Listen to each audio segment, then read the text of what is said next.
Welcome to the ZKM Kubus, from where I would like to contribute some thoughts to the Eastern DC Festival in Cardiff. My name is CecilliaPreiß. I am a media scholar and research associate at the ZKM Hertz Lab. And the title of my talk today is Virtual Immateriality in Contemporary Media Art. Digital cultures are repeatedly confronted with the accusation that they contribute to the distancing of humans from their real-world bodies.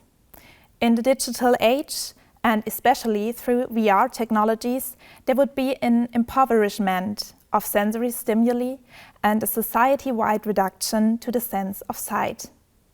Due to its technical mediation, perception would nowadays be passive and indirect.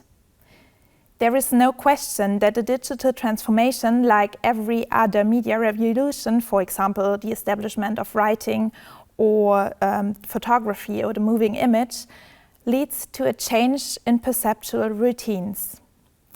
My proposition, however, is that the experience of virtual realities is by no means an abstract one, but quite the contrary, requires interaction, materiality, and tangibility. Instead of distance being created, the sensory motor body is even of special importance. As a result, media studies identify a physiologization of digital cultures, which is also evident in the use of VR technologies in art. The following presentation wants to show that the title of this Eastern DC Festival, Materialities, is more than a clever play on words.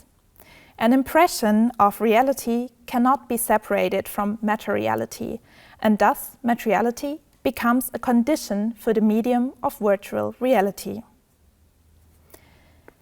The starting point of this talk is the observation that VR technology is used more and more in the creation of artistic works, so that art increasingly takes place as an interactive experience in a virtual environment.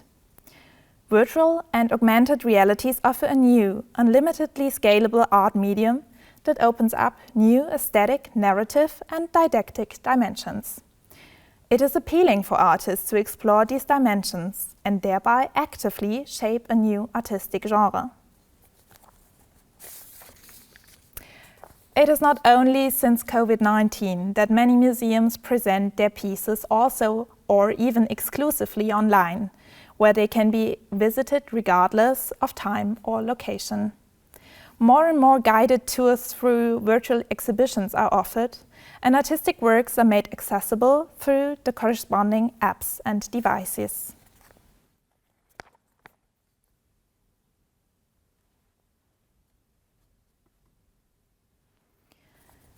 Inside of the museum itself, VR glasses are used as some kind of audio guide 2.0, providing additional information about the exhibits or even allowing visitors to step inside an artwork where they can explore it from different angles and perspectives using VR technology, like you can see here in the example of the Dalí Museum.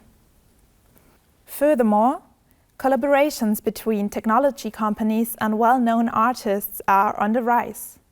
Due to its technical complexity, virtual art is increasingly being created in interdisciplinary settings.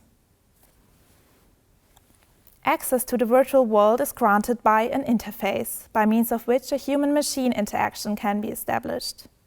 The interface technology serves to transfer bodily presence and action to a virtual or augmented place. Therefore, the interface is central to a virtual experience and can take a variety of forms. In addition to data glasses, like the head-mounted display you can see here, data gloves, suits, controllers, and all manners of smart surfaces fall under the category of natural user interfaces. Since each of these gadgets appeals to different sensory stimuli, they often are combined to create the most holistic virtual experience possible. Natural user interfaces, as they are used in VR projects, have an immediate effect directly on the body. As so-called wearables, these interface technologies move onto the human body and open up new perceptual perspectives. In line with optimized usability, their use should be as intuitive as possible and make the medium transparent. In this way, the interface is not perceived as an instrument, but appears as an intrinsic element of the virtual environment. While experiencing the VR, the visitors should block out the fact that they are moving through computer-generated scenery which is not real and physically present. The fascinating keyword at this point is immersion.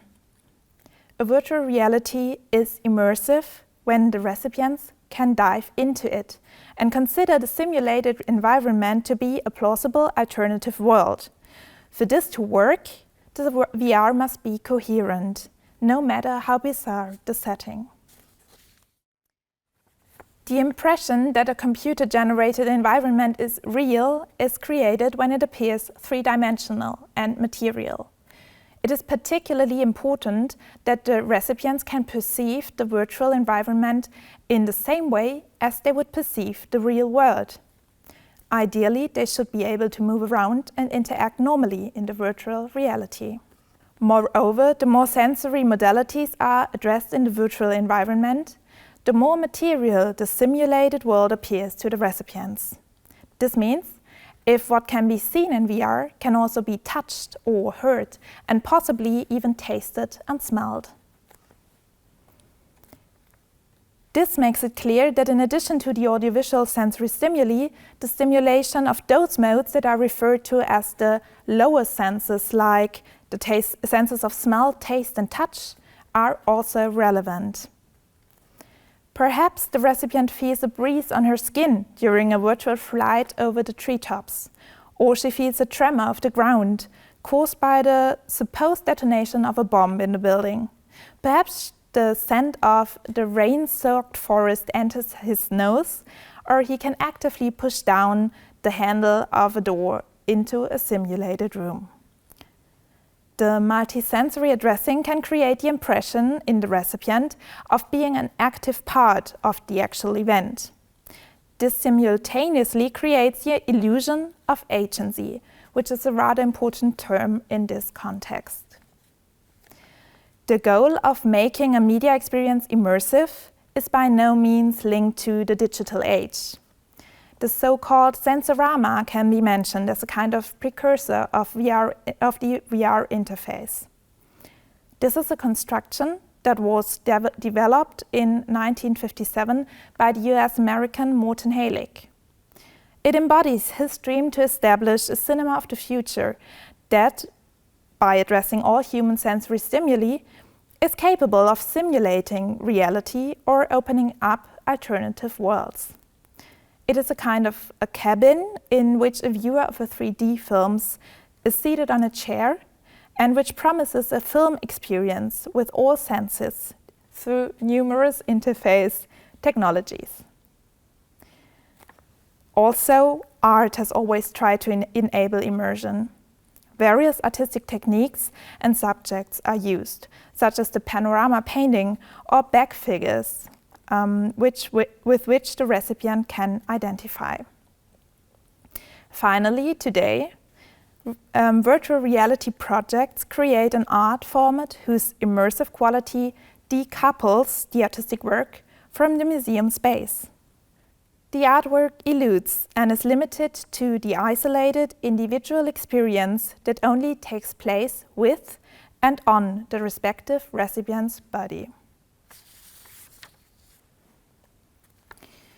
Therefore, virtual reality art is experienced through action, which brings the process of reception into focus. While a painting still hangs in the room when the lights go out and the museum closes, virtual reality is ephemeral and exists exclusively as a subjective and individual sensory experience of the visitor.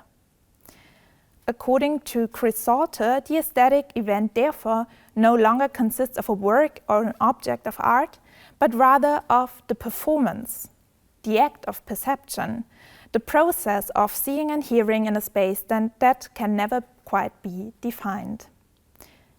The question of space is indeed essential, because at the moment of reception of VR art, the individual body, which is currently standing in a museum space with VR glasses on, is simultaneously located in a parallel virtual world.